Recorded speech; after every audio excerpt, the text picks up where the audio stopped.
धेनुकासुर उद्धार एवं कालिया पर कृपा। अब हम धेनुकासुर वध की लीला देखेंगे। तालवन में एक राक्षस गधे के रूप में रहता था। एक बार श्री दामा और अन्य सभी गोप बालकों ने शिकायत की कि तालवन में फल तो बहुत है, किंतु धेनुकासुर किसी को भी लेने नहीं देता। भगवान ने प्रहलाद को वचन दिया था कि उसके किसी भी वंशज को वे नहीं मारेंगे। सो बलराम ने धेनुकासुर का वध किया था।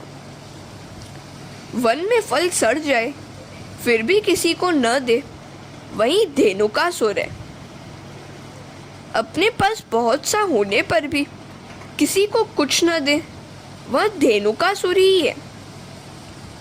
धेनुकासुर तालवन का मालिक तो नहीं था, किंतु बरसों से वह वहां रहता था और जबरन उसने कब्जा जमा लिया था।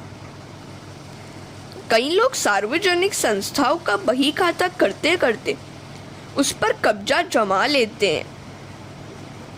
कुछ ऐसी संस्था में गोलमाल करते हैं, रुपए पैसे डकार जाते हैं। इस तरह समाज का धन उड़ाने वाला अगले जन्म में गधा ही बनेगा। इस सब का कारण अविद्या ही होती है। अविद्या जीव को संसार के बंधनों में फंसाती है। ऐसा होने पर सांसारिक पदार्थों के लिए जीव के मन में ममता, राग, द्वेष आदि उत्पन्न होते हैं। जब तक अविद्या नष्ट नहीं हो पाती तब तक संसार छूट नहीं पाता। अविद्या जीव को 5 प्रकार से बांधती है: स्वरूप विस्मृति, देहाध्यास, इंद्रियाध्यास, प्राणाध्यास और अंतःकरणाध्यास। देहाध्यास में जीव अपने को बड़ा स्वरूपवान, विद्यावान, संपत्तिवान मानने लगता है, देहाभिमानी हो जाता है। ऐसे लोग दूसरों का अपमान करने लगते हैं, दूसरों को सताते हैं। ऐसे देहाध्यास को बलभद्र ने मारा।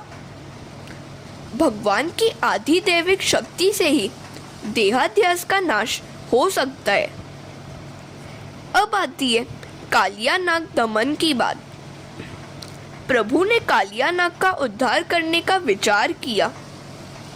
सो वे सभी बालकों के साथ उस जलाशय के किनारे गेंद खेलने लगे जिसमें कालिया नाग रहता था। खेल खेल में गेंद उस जलाशय में जा गिरी।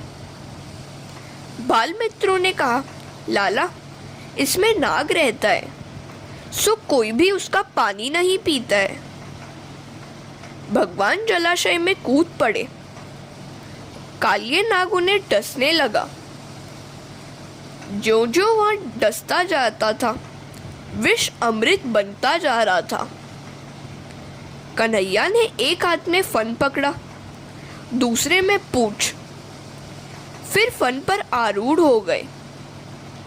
सभी बालक भयभीत हो गए, किंतु कन्हैया ने डांडस बंधाया और फन पर नृत्य करने लगा। कन्हैया अपना वजन बढ़ाता जाता था, अतः कालिया नाग व्याकुल हो गया।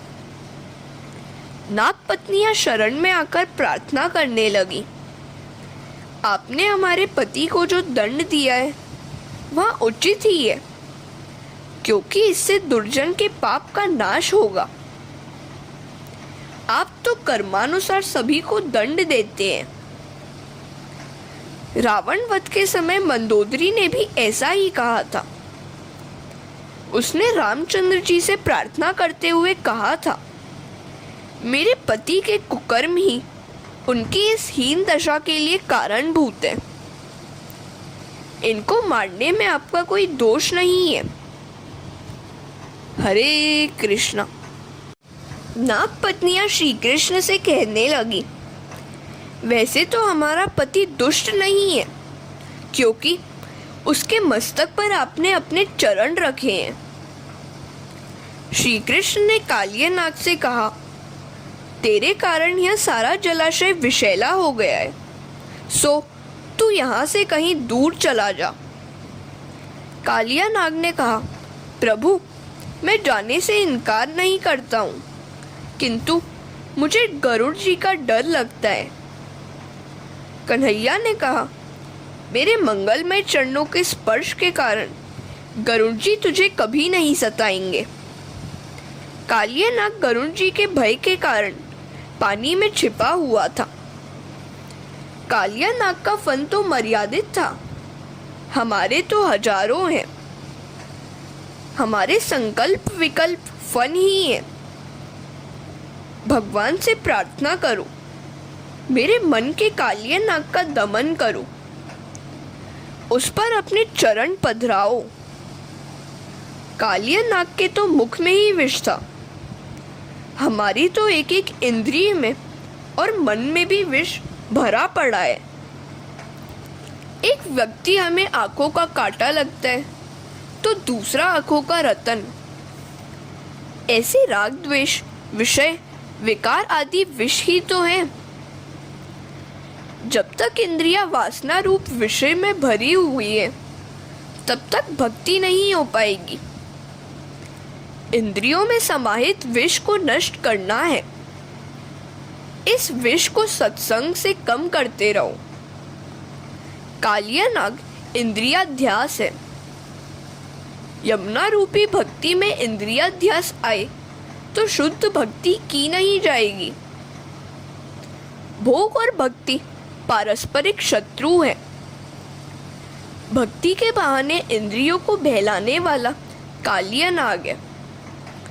न केवल इंद्रियों से किंतु मन से भी विषयों का त्याग करोगे तो भक्ति सिद्ध होगी।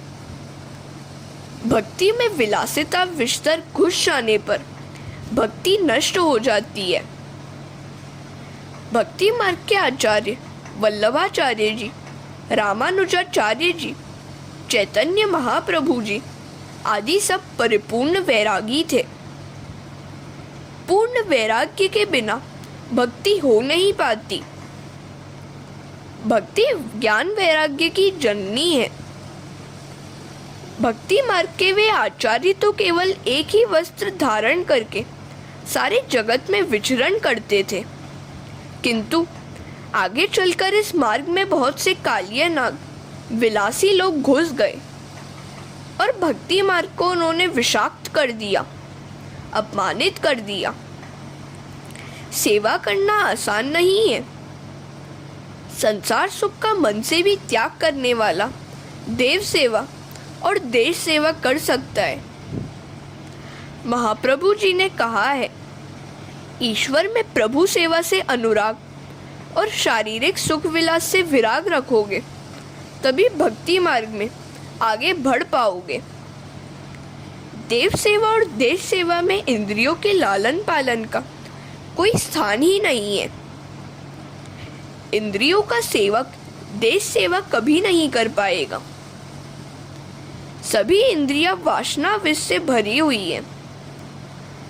भगवान ने सभी दैत्यों का नाश किया था, किंतु कालिया नाग का केवल दमन किया था, उसे नियंत्रित किया था। इंद्रियों का नाश नहीं, दमन करना है। उन्हें विवेक से वश में करना है। इंद्रियों को सत्संग कराओ, वहां उन्हें भक्ति रस की प्राप्ति होगी और वे शुद्ध होंगी। इंद्रियों में से विष को निचोड़ दो और उन्हें सत्संग मंडली में भेज दो। कालिया नाग को भगवान ने विष रहित करके रमणक द्वीप में भेज दिया था। इंद्रियों को शुद्ध कर लोगे तो वे भक्ति रस में लीन हो पाएंगी। हरे कृष्णा। भोग से इंद्रियों का क्षय होता है और भक्ति से पोषण। जो आनंद योगी समाधि में पाते हैं वही आनंद वैष्णवों को कृष्ण कीर्तन में मिलता है। कीर्तन करते समय दृष्टि हमेशा कन्हैया से लगाए रहो।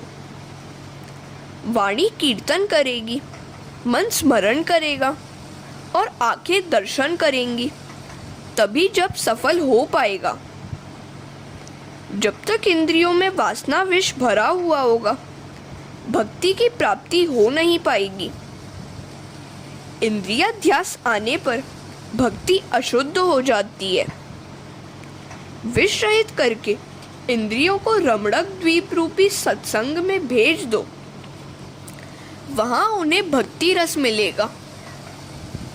इंद्रियों को भोग से नहीं, भक्ति रस से सींचना पोसना है। भक्ति द्वारा इंद्रियों को रमणक द्वीप सत्संग में रमण कराओ। भक्ति मार्ग अति उत्तम है। इसमें इंद्रिय पुष्प को भगवान के चरणों में रखना है। ज्ञान मार्ग में इंद्रियों से संघर्ष करना पड़ता है, उन्हें मारना पड़ता है। ऐसा ना करो। समझा बुझाकर इन्हें प्रभु मार्ग की ओर मोड़ लो। श्री कृष्ण ने 2 बार दावाग्नि का पान भी किया था। यमुना के जल में से कन्हैया सकुशल बाहर निकला तो सबको हर्ष हुआ। उन्होंने यमुना किनारे ही रात्रिवास किया। उस समय दावाग्नि फैली और ब्रजवासी घिर गए, तो भगवान ने दावाग्नि पान करके सबको बचा लिया। एक बार सभी गोप बालक खेल कूद में मशगूल हो गए तो गाय चढ़ती चढ़ती दूर निकल गई।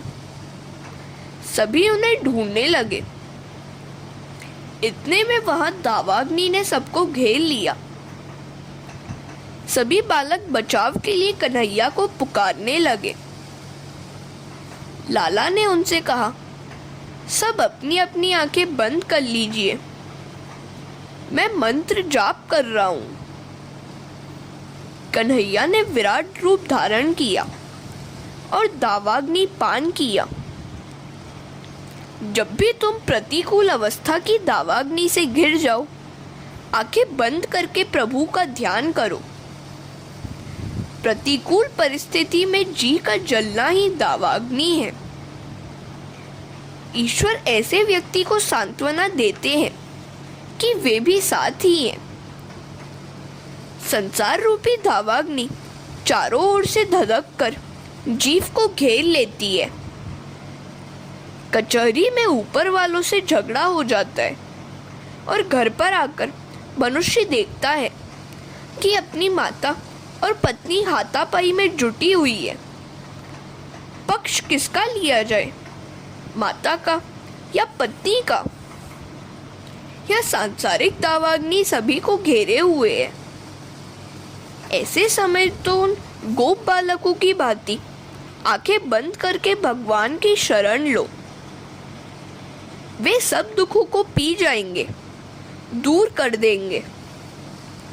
प्रभु का नाम जब सांसारिक दावाग्नि को बुझा देगा। भगवान ने प्रलंबासुर का भी वध किया था। प्रलंबासुर अर्थात बड़ी बड़ी वासना। इन वासनाओं के कारण जीव ईश्वर से मिल नहीं पाता। शब्द ब्रह्म का चिंतन करोगे तो अंतःकरण की वासनाओं का धीरे धीरे क्षय होगा। रासलीला में जाना है सो सभी दुर्गुणों का नाश करो।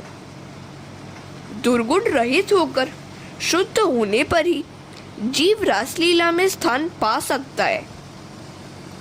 कन्हैया की बांसुरी सुनकर उनकी मधुर तान का गोपियों ने जो वर्णन किया है वही वेणु गीत है। सुहावनी शरद ऋतु आई, वृंदावन की शोभा अनोखी हुई है। मंद मंद सुगंधित पवन बह रहा था। भगवान ने गायों और गोपालों के साथ वृंदावन में प्रवेश किया।